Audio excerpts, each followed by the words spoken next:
Welcome to the Swish List Podcast, where we talk all things basketball. Hosted by two brothers, Moses and Roman. Let's get into it. All right, everybody, welcome in to the Swish List Podcast. We have an incredible lineup of things to talk to you about today. I'm super excited. We're going to talk about the Suns blockbuster trade. We're going to talk about John Morant again. We even have some questions about Mike Malone and what we saw in the parade, whether or not Jokic really likes basketball. We're going to do one-on-one matchups, all of that and more. Like I said, you thought we wouldn't have a stacked lineup because the season ended. We might have more to talk about today than we've had in weeks, and I'm really excited to get into it. Roman, how was your week? How are you doing? Doing great, I've been dealing with some back injuries lately, but it's looking up right now. I'm seeing a great chiropractor right now. Hey. So things are looking up in terms of my basketball journey. So it's been a good week. And you're supposed to play at the U here soon, right? Should be coming up. I'm not sure the exact date, but yeah, should be getting some exposure coming up here soon. Okay, we're excited. We want to hear about it on the podcast. We're recording this Sunday night. It's still Father's Day for us. So if you're a father and you're listening, happy Father's Day to you. This was my first, which is pretty exciting. I had a great time. There was no sports on TV, which I think was better for my wife than me. This is her favorite time of the year, I think, when there's no football, there's no basketball, there's nothing to distract me or take my attention away. But it was a great Father's Day. I spent it with family. But let's dive into the podcast. Let's start with NBA news. First and foremost, the Suns made a blockbuster trade. This trade involved the Washington Wizards. Here are the details. So this is according to Woj. The Washington Wizards are finalizing a trade to send Bradley Beal to the Phoenix Suns. Beal's waiving his no trade to form a new big three with Devin Booker and Kevin Durant. Teams are still working through framework, but Beal is headed to the Suns. He also says that the Suns are expected to send Chris Paul, Landry Shamet, multiple second-round picks and pick swaps to the Wizards in the deal. Phoenix has no available first-rounders to include in the trade, and Beal's no-trade limited Wizards marketplace. So the Wizards really could only work with teams that Bradley Beal was willing to, so it made it really hard for them to get max value. The deal could take days to finalize.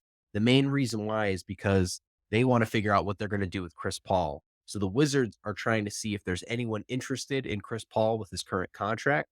So they're waiting. If they can't find a suitor, they're most likely going to buy out Chris Paul. I'm going to list the current roster for the Phoenix Suns. Are you ready? DeAndre Ayton, Kevin Durant, Devin Booker, Bradley Beal, and Cameron Payne. That's it. That's the list. That's everybody on a contract for the Phoenix Suns. That is crazy. It feels like they doubled down. We were talking about this earlier. Yes. It feels like they doubled down on having no bench. And this was the issue that they were going through. See, we were talking about this a little bit earlier, and I was like, I think they should go the two-guard combo with Bradley Beal and Devin Booker, and then you put Josh Okogie. And the moment I mentioned Josh Okogie, you told me he's not even on the team right now. And that kind of took me out of it. I was like, what? It just made me realize that they really don't have anybody right now, because when I thought about that five with the front court of Kevin Durant and DeAndre Ayton, I was like, that's a good squad. But then I realized they don't even have Josh Okogie right now, and they have zero bench. So it's going to be really interesting to see what pieces they bring for their bench if things go good for them. Yeah, if you're Phoenix, I don't know. Maybe they're trying to make this move early in the new CBA while they still can. But are they going to be able to put together, to assemble a roster good enough around these guys to make this team actually have an impact? We're going to have to see. There's some very interesting stuff where Bradley Beal's agent is the son of one of the executives for the Phoenix Suns.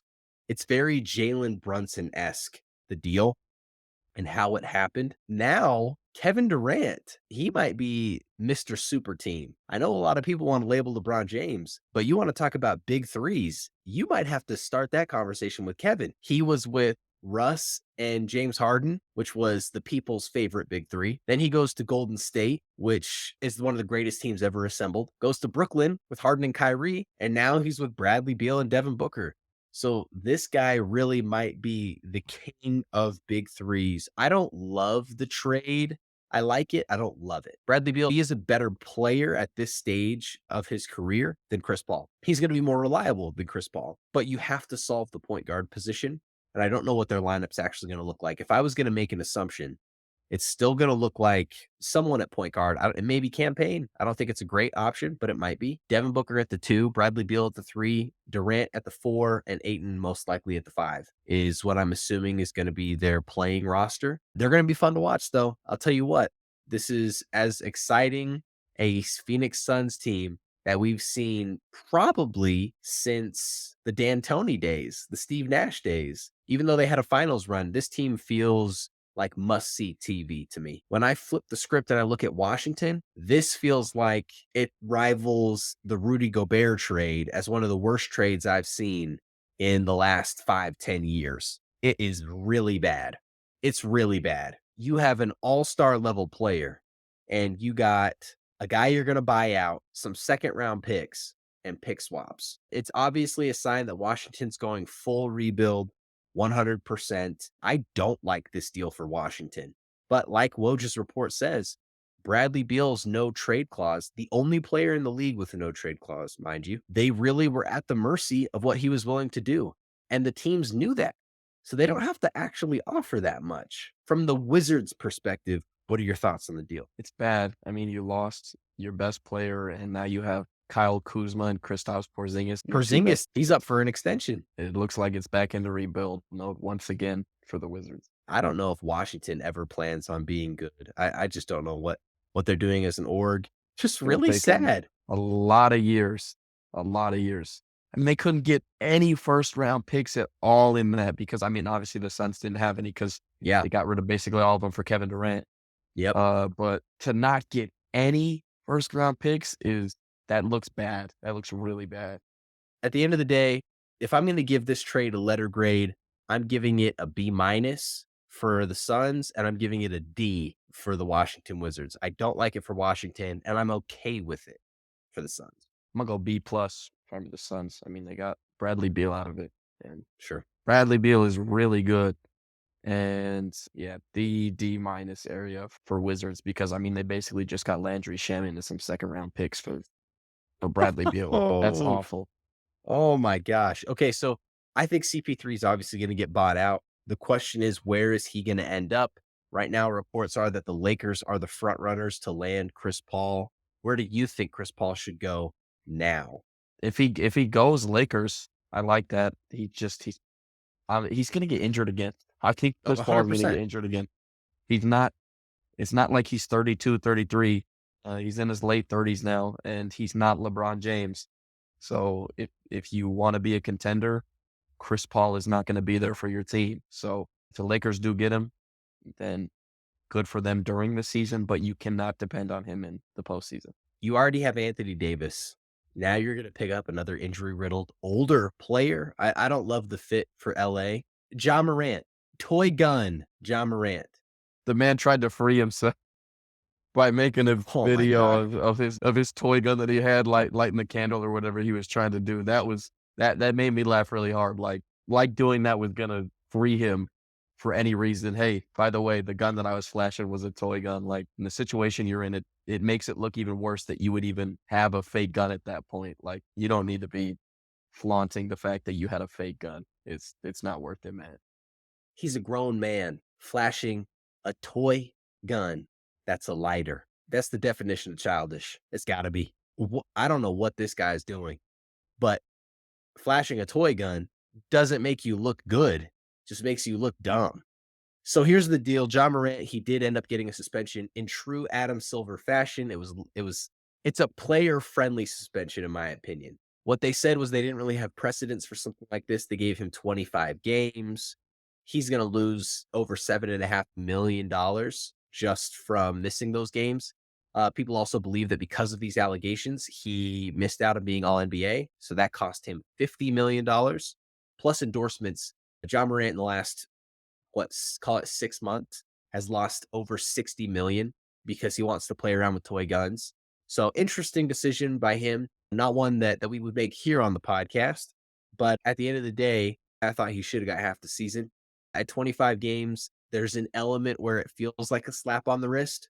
I know that the NBA Players Association, they're fighting it, which is their job. They should. But 25 games to me feels like you're going to get the same Ja Morant again. And the clock's ticking where I don't know if it's an if, it's probably a when. Is John Morant gonna do something stupid? 4 years into his career, and this is happening. Yeah, it's definitely a matter of when it happens, not if. I've said this before with this new generation. There's just so much more that gets televised or just put on camera. And Yeah. being in that spotlight, everything you do is going to be seen. And if Ja wants to put a gun in his hand, 9 times out of 10, it's going to get caught. So it's going to happen again.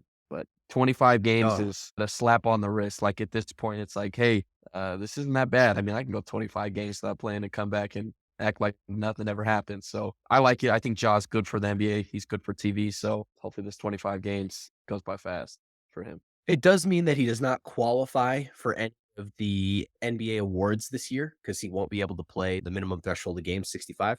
His shoes are still flying off the shelves. That's the other thing too, right? Is a lot of people are buying the Ja ones. They say they love that shoe for basketball. I have not gotten the chance to see a pair in person, but I'm only hearing good things. I'm only hearing good things about the shoe. Maybe if he goes a year without waving a tool around, I might go pick myself up a pair. Gotta wait a year. I gotta wait a year, man. I need 365 days of no toy guns or real Of guns good being Samaritan waved Ja. in the air.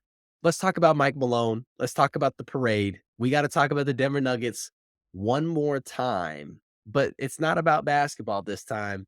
It's about that parade. Now, first and foremost, people, we know what happens when you get a bunch of guys intoxicated in a parade. We've seen this many a time. In fact, we've seen this every year short of 2020. People say some crazy things. Mike Malone, he looked goofy on that parade, man. He had the hat to the side, he had the chain. He looked like exactly what you would expect, which is like an old guy trying to act really young and looking even older doing it. But all that aside, Mike Malone had a comment that you thought was interesting. Yeah, so he was doing an interview. I can't remember which.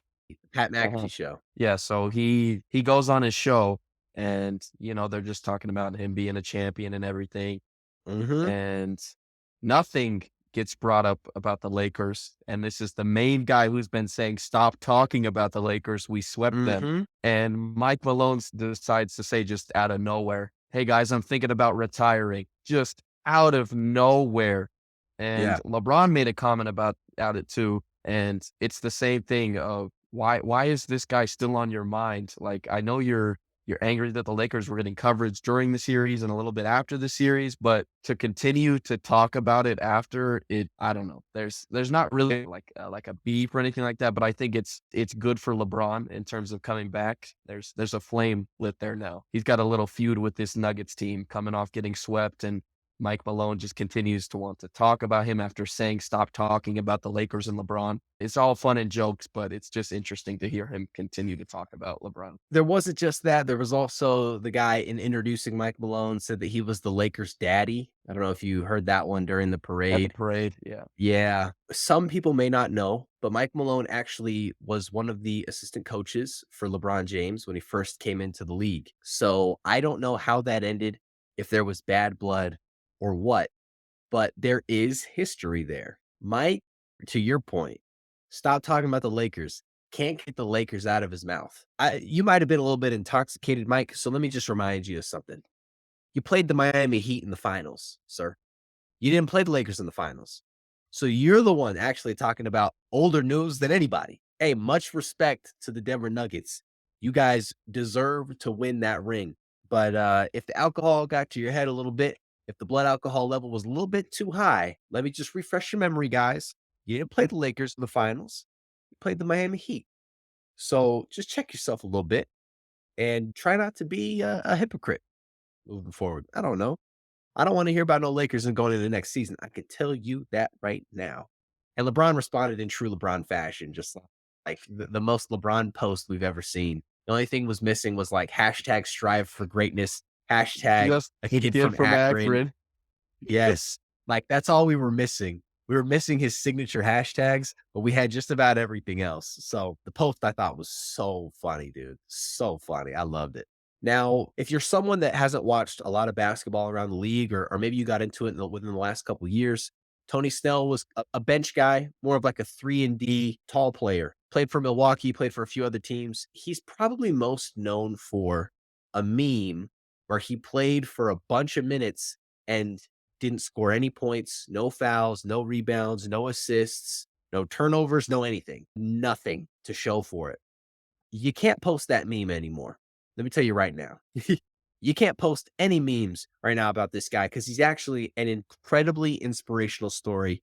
Tony Snell, he has a few children. One they felt like was not developing at the pace that some of their others did. And so they went and got him tested. And they found out that their child had autism. And when they were talking with their doctor, some of the things that he was saying, Tony felt like resonated with him and kind of his life growing up. So he actually went and got tested as an adult and found out that he had autism. So he actually becomes this incredible story of a guy that endured so many challenges, questioning why he felt the way he did or why the world was the way it was for him and why he seemed so different, goes to the NBA and then finally gets his answers as to why. An incredible story from him. And they asked him, actually, do you think you would have played in the NBA had you known when you were a kid? And he said no. And I would go as far as to say, I don't even know if he would have played in college. Do you agree with that, Roman? What are your thoughts of Tony Snell? Completely. I'm glad that he said that in his interview because that's exactly what I was thinking. You see these kids who have some type of special needs or some sort of autism who get put into a game like that. And, it's a great moment for everybody, but they're not going to be a college basketball player or especially a professional basketball player. So I think a young Tony Snell, if he had been told at a young age that he had autism, he would have fed into that narrative. Not just him, but people around him would have fed into that narrative that, okay, this Yeah. guy's he's good at basketball, but let's remember the struggles and trials that he has to go through daily. It wouldn't have even been in anybody's mind that he could do this. So I think it's great for him that he grew up not knowing. I mean, there's obviously pros and cons to it, but in terms of pushing through that obstacle to become a professional athlete and play basketball at the highest level, I think it's very cool and just shows that you really can break any barrier, regardless of what that barrier is. I mean, playing in the NBA with autism, like that's amazing that he was able to do that. When I was in high school, one of my best friends in the neighborhood we lived in, his brother had autism and incredible, incredible kid, man. One of the nicest people you would ever meet in your life. And getting to spend time with him and becoming really close with those two brothers was pretty special for me. I know they helped me out a lot when I was younger, and it really has given me a greater appreciation for people that have autism. I have a cousin who has autism as well. He's a fantastic kid, one of the smartest kids you could ever meet. And the things that he cares about, he knows every fact that you could. He's an incredible kid, and a story like this, I think, is inspirational. And hopefully, what it does is it gives people hope that they can achieve their dreams regardless of maybe what challenges they're faced with. And I think that there's always been this notion that they normally are great in school or they're great musicians, but we've never actually been given them credit for being great athletes. And so hopefully this inspires and encourages young sports fans, young people everywhere that they really can achieve their dreams. So shout out Tony, inspiration. Jumping back into the league, there's a lot of rumors right now, and two names are rising to the top. The first is Scoot Henderson, and the second is Zion Williamson. Now, I am big on Scoot Henderson. I think he's going to be an immediate impact player in this league. I'm very excited to see him play basketball. But the Zion Williamson trade rumors revolving around Portland and also Charlotte have been interesting. On a scale of 1 to 10, how legitimate do you think these Zion Williamson trade rumors are? I'm gonna give it an 8. It's got to be up there. I mean, with the recent stuff going on, Whoa, yeah. I mean, come on. What do you mean? Whoa. an 8? I s- Okay. I saw a report from Sham that was talking about Charlotte was more interested in possibly looking into BI. Like that's the Yeah. level that we're seeing of Zion right now. He's not playing. And I remember you sent me a clip a few months ago of Zion talking Yeah. about his health. I mean, physically, I'm fine. Now it's just a matter of like when I feel like Zion. can pretty much do everything, but it's just a matter of the level that I was playing at before my hamstring, and I'm just a competitor. I don't want to go out there and be in my own head and affect the team when I can just be on the sideline supporting them more. Because, you know, as I know myself, if I was to go out there, I would be in my head. Like I would hesitate on certain moves, and that could affect the game. When is Zion ready? And that's that same thing of what we saw from Ben Simmons of I'm healthy, but in my eyes, I don't feel right. And that's the Yeah. type of situation where you don't need that in the locker room. And with the recent stuff that's been going on, you definitely don't need that in the locker room. So I would definitely expect to see the Pelicans get rid of Zion. If I'm rating it on a scale of 1 to 10, I think it's a 4. What I think this is the Pelicans making it abundantly clear to Zion Williamson and his camp, we're not screwing around with you anymore, big guy. Figure it out. That's what I think this was. The sad thing is, I don't even know if I believe that he will. I don't even know if I think that he will. And this is a guy I would just love to see hoop. I enjoy watching Zion Williamson play basketball.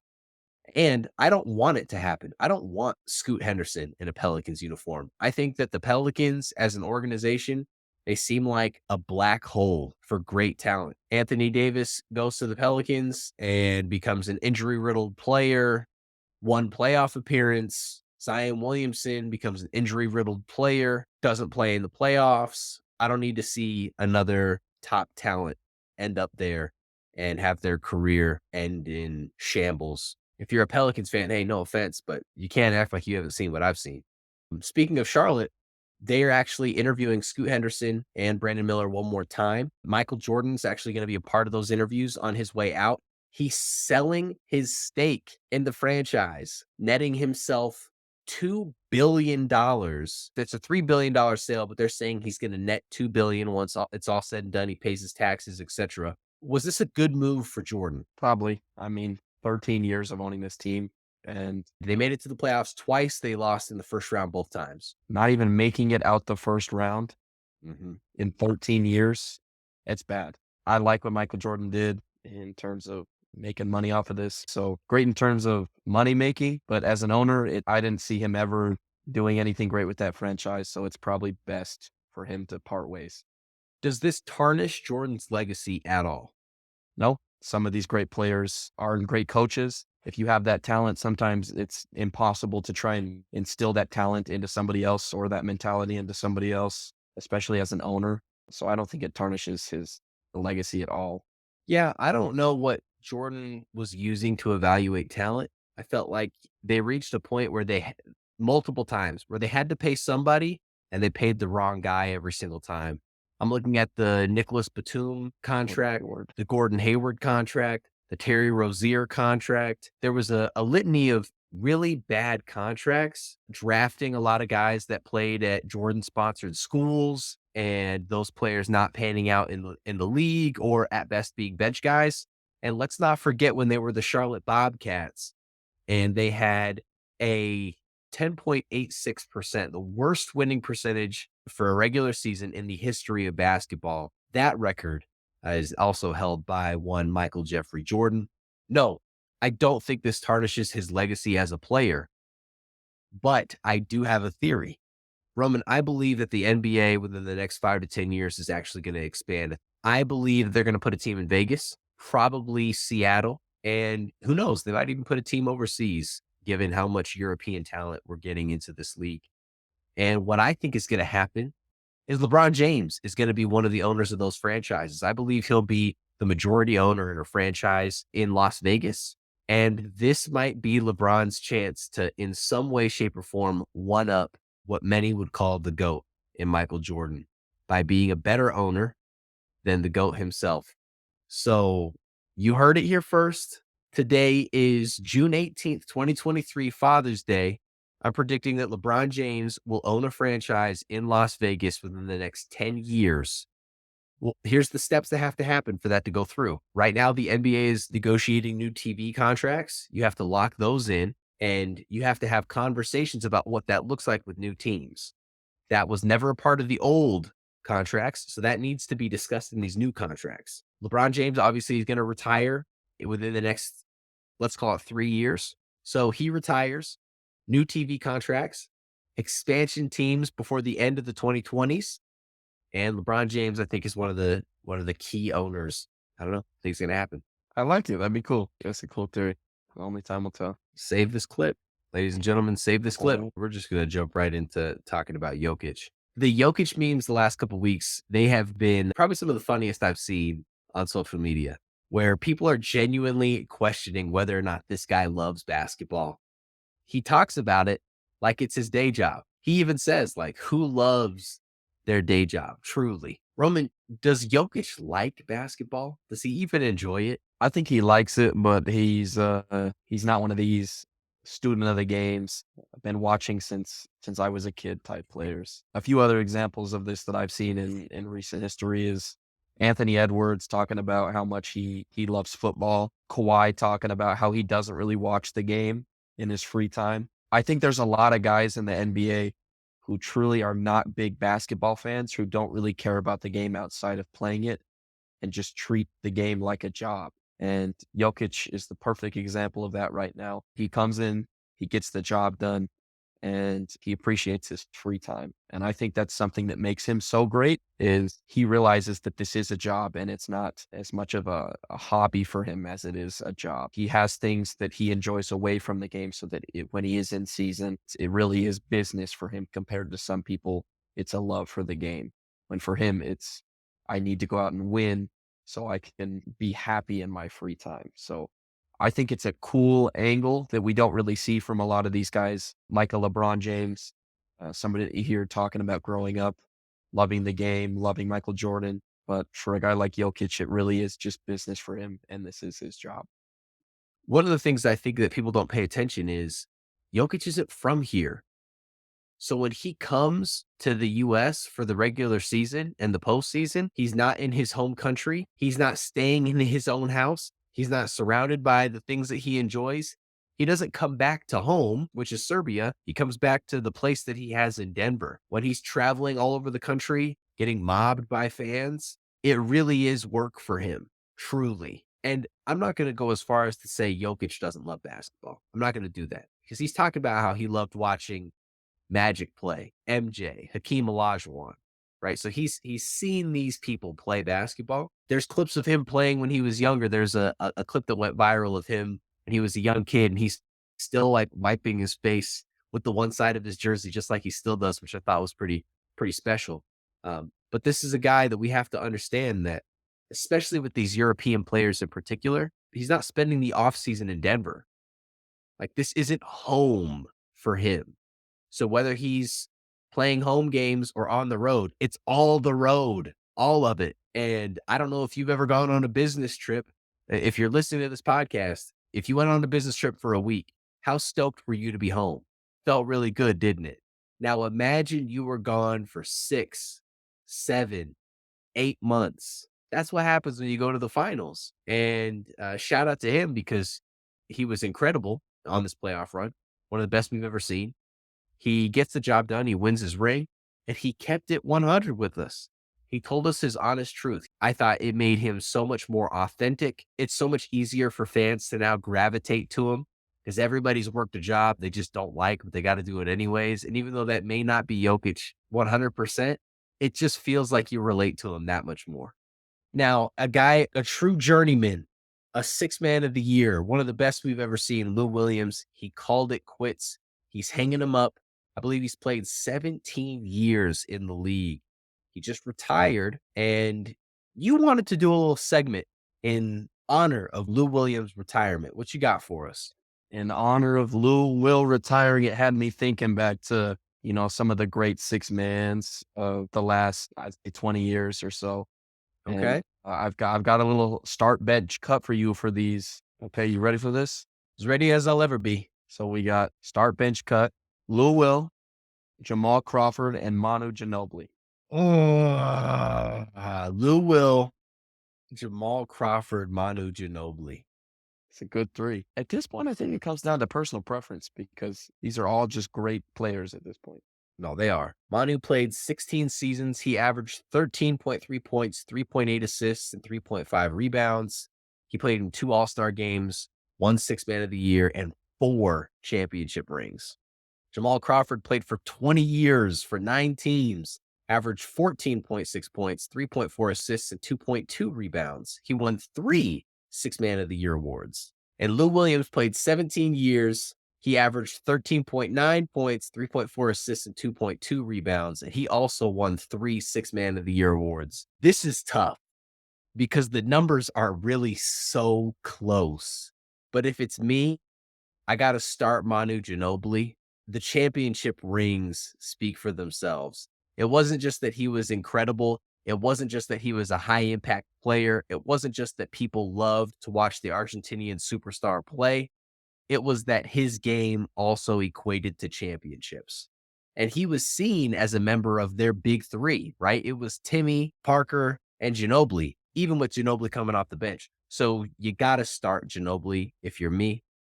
And on the bench, I'm benching Jamal Crawford.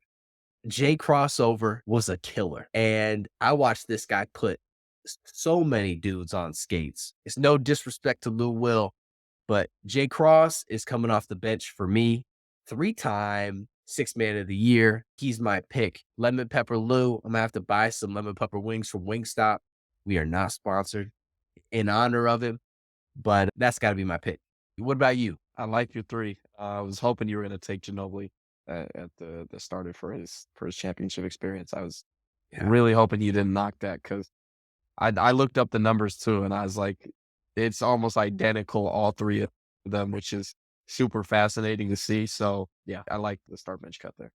It makes you wonder why Ginobili only wins 1 because it feels like he's one of the best ever, but only 1 to show for it seems kind of interesting to me. All right. Roman, one-on-one matchups. I got 5 of them for you. Normally we do this by position, but today we're going to mix it up. I think that these are just impossible decisions, and I'm so glad I don't have to make them. Let's get into it. Baron Davis versus Darren Williams. This is players in their prime. Yeah, and these guys have like identical primes. You're in trouble now. This is so tough, dude. Because I know Darren Williams a better shooter here, but Baron Davis, lethal. Hey, man, people were taking Darren Williams over Chris Paul coming out of that draft. That crossover was vicious. His crossover is crazy. Yeah, Prime Jazz D. Will is good. But Warriors Baron Davis is so good. This one's so hard. Like you could really go either. I'm gonna go D. Will. He's one of the best to ever handle the ball, in my opinion. I mean that we all know that double front cross is like none other. He can shoot the ball lights out, and D. Will can attack the rim. He's athletic, so I'm gonna take him. But this is super close. But I'm taking D. Will over Baron. Isaiah Thomas versus Dame. This one's close, but I think it's pretty obvious here. It's Zeke. We got more of a winner's mentality when it comes to Zeke. Multiple championships.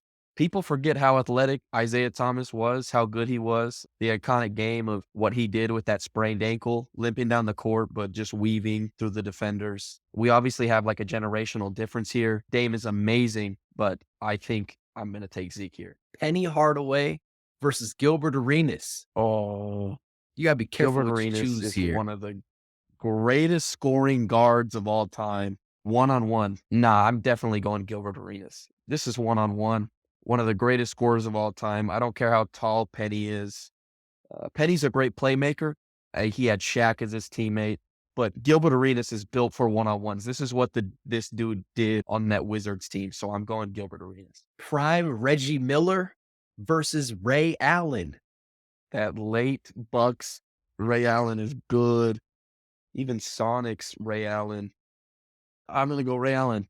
I think Ray Allen is the better shooter slightly. Okay. And I think he's more athletic than Reggie. So I think he's going to be able to move around the court a little bit better than Reggie. That prime Ray Allen plays great defense too. I think he slightly outweighs Reggie here. You're taking Jesus Shuttlesworth. All right. Last up, prime Vince Carter versus D. Wade. the Flash. Well, I'm so big on Vince Carter. Vince Carter is one of my favorite players of all time. He's one of the most underrated players I've ever played, one of the best three-point shooters of all time, probably the best dunker of all time. But I'm thinking '06 Wade here. This is championship young Wade giving you 35 a night. He was good. He was good. You could go either here. This one might be the toughest for him. This is great matchups right here. I set you up for failure. But it's good though.